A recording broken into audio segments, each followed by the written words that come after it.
موت ان کو بھی آئی ہے میرے بھائی، اور ایسی موت آئی ہے دنیا نے تماشا دیکھا ہے، بہت بری موت آئی ہے میرے عزیزو۔ موت انسان کو آئے گی، کل نفس ذائقۃ الموت، ہر انسان کو مرنا ہے، ہر جاندار کو مرنا ہے۔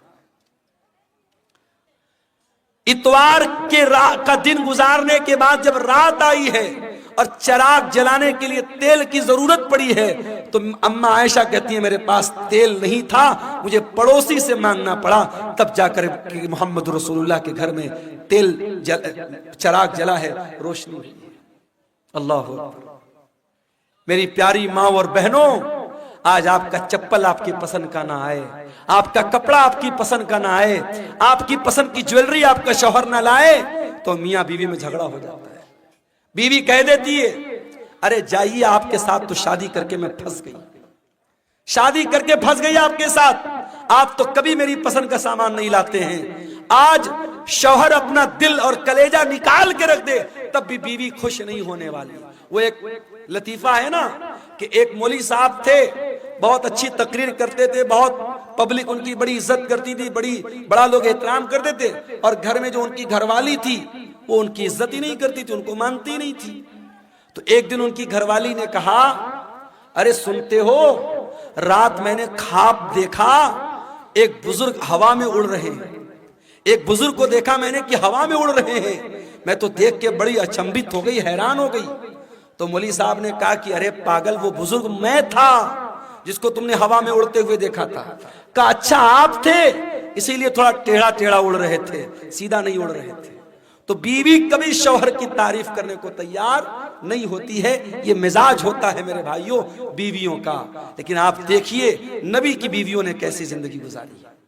نبی نے اپنی بیویوں کو کوئی لگژری لائف نہیں دی، کوئی شاندار گھر نہیں ہے، کوئی شاندار کپڑا نہیں ہے، کوئی شاندار فرنیچر نہیں ہے۔ نبی کی حیات کا آخری دن ہے اور نبی کے گھر میں جو چراغ جل رہا ہے، چراغ کی بتی کا تیل بھی ادھار مانگ کے لایا گیا ہے۔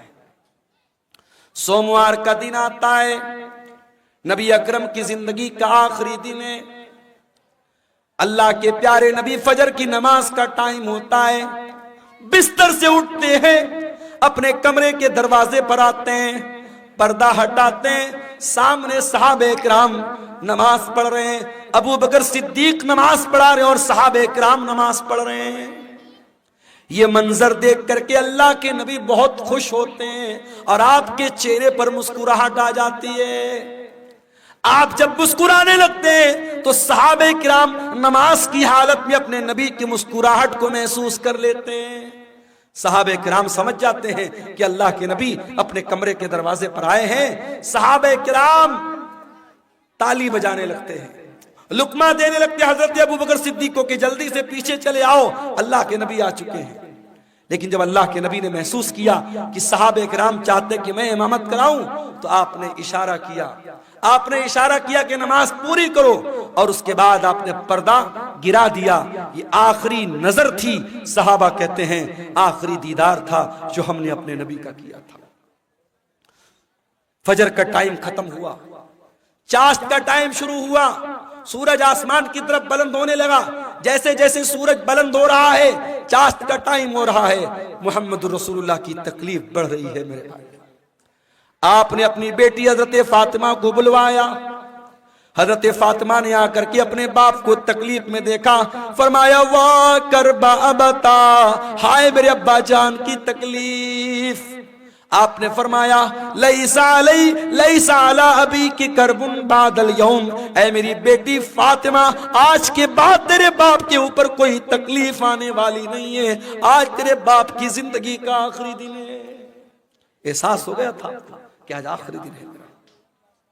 پھر آپ نے حضرت فاطمہ کے کان میں کہا اے فاطمہ میں بہت جلد دنیا سے جانے والا ہوں، میں چھوڑ کر کے تم کو دنیا سے جانے والا ہوں، تیرا باپ تجھ سے جدا ہونے والا ہے۔ یہ سن کر کے حضرت فاطمہ کی آنکھوں سے آنسو آ گئے۔ پھر آپ نے ان کے کان میں فرمایا اے فاطمہ میرے اہل بیت میں، میرے گھر والوں میں سب سے پہلے تم مجھ سے ملو گی، تمہارا انتقال سب سے پہلے ہوگا، اور اے فاطمہ تم تمام جنتی عورتوں کی سردار بنو گی۔ جب حضرت فاطمہ نے یہ سنا ان کے چہرے پر مسکراہٹ آ گئی۔ آپ نے حسن و حسین کو بلایا، ان کی پیشانی کو چوما اور لوگوں سے کہا کہ میرے یہ نواسے ہیں، ان کا خیال کرنا، ان کے حقوق کا خیال کرنا، ان کے ساتھ کوئی ظلم نہ ہونے پائے۔ پھر آپ نے اپنی بیویوں کو بلوایا، تمام بیویاں اکٹھا ہو گئیں، آپ نے ان کو واضح نصیحت کی، ان کو سمجھایا، ان کو اچھی اچھی باتیں بتائیں۔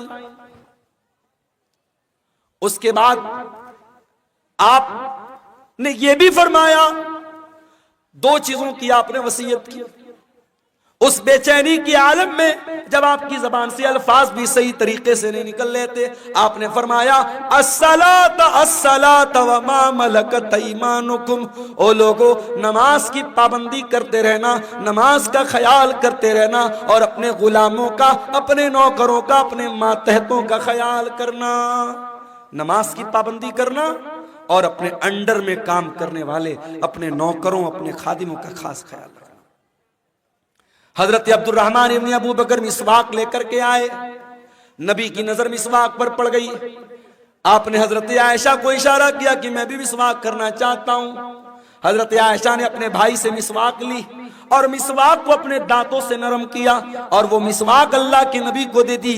اللہ کے پیارے نبی نے اپنی وفات سے کچھ دیر پہلے مسواک کیا۔ علماء کہتے ہیں اگر کسی کو اندازہ ہو جائے کہ میرا انتقال ہونے والا ہے، میری موت ہونے والی ہے، آخری ٹائم میں مسواک کرنا بھی اللہ کے نبی کی سنت ہے۔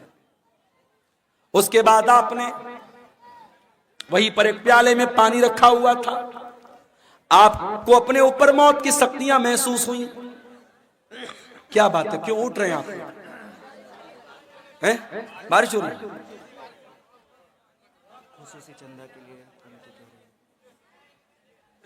میرے بھائیوں، علاقہ اتنا پچھڑا ہوا ہے، مجھے یاد ہے جب قاری صاحب نے مجھ کو بلایا تھا اور میں جہاں ٹھہرا ہوا تھا، رات بھر مچھروں نے میرا جینا حرام کر دیا تھا، کیڑوں نے، مچھروں نے۔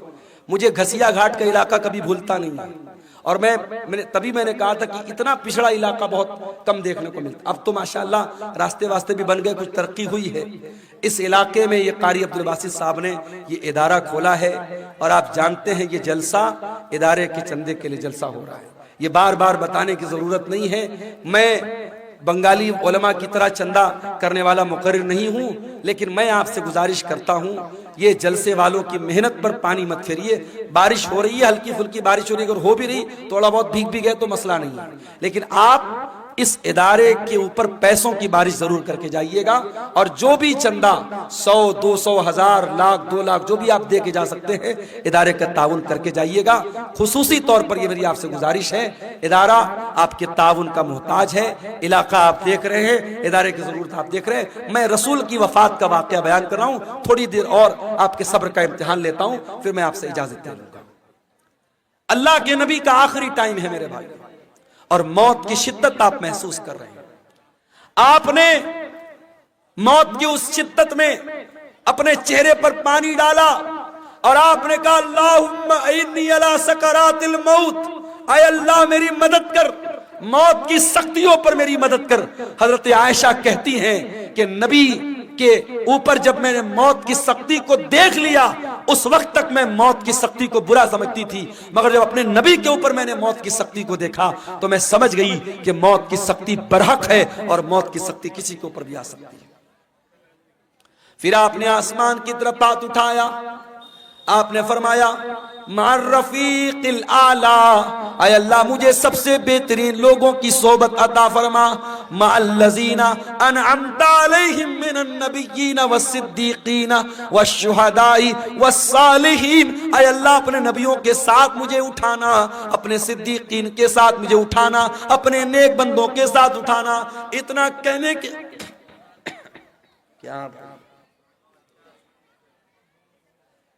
کیڑے مکوڑے بھی جو ہے نا اپنے نبیوں کے ساتھ، ہے اللہ تعالیٰ مجھ کو اٹھانا، اور یہی پڑھتے ہوئے اللہ کے نبی نے اپنے ہاتھ اٹھائے اور آپ کے ہاتھ زمین پر گر گئے اور آپ کی روح آپ کے بدن سے نکل گئی، اور اللہ کے آخری نبی بھی اللہ کو پیارے ہو گئے۔ انا للہ و انا الیہ راجعون۔ یہ منظر تھا اللہ کے نبی کی وفات کا، اور جب آپ کی وفات ہو گئی صحابہ کرام پر جو بیتی تھی میرے بھائیوں وہ بیان کے باہر تھی۔ حضرت فاطمہ نے کہا یا ابتا من جنت الفردوس مأوا یا ابتا الی جبریل ننا، اے میرے ابا جان ہم آپ کی موت کی خبر جبریل امین کو دے رہے ہیں، اے ابا جان آپ کا ٹھکانہ جنت الفردوس ہے، یا بتا اجاب ربن دعا، اے ابا جان آپ نے اپنے رب کی دعوت کو قبول کر لیا، اپنے رب کے پاس چلے گئے۔ یہ نبی کی وفات کا منظر تھا میرے بھائی۔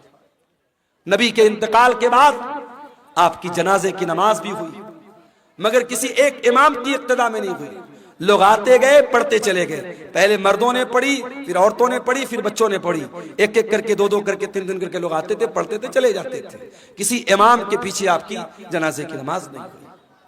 اور جب نبی کو دفنایا گیا تو حضرت فاطمہ نے کہا تھا حضرت انس سے اطابت انفسکم ان تحسو علی رسول اللہ صلی اللہ علیہ وسلم التراب، اے انس تمہارے دل نے گوارا کیسے کیا کہ تم نے نبی کے اوپر مٹی ڈالی تھی؟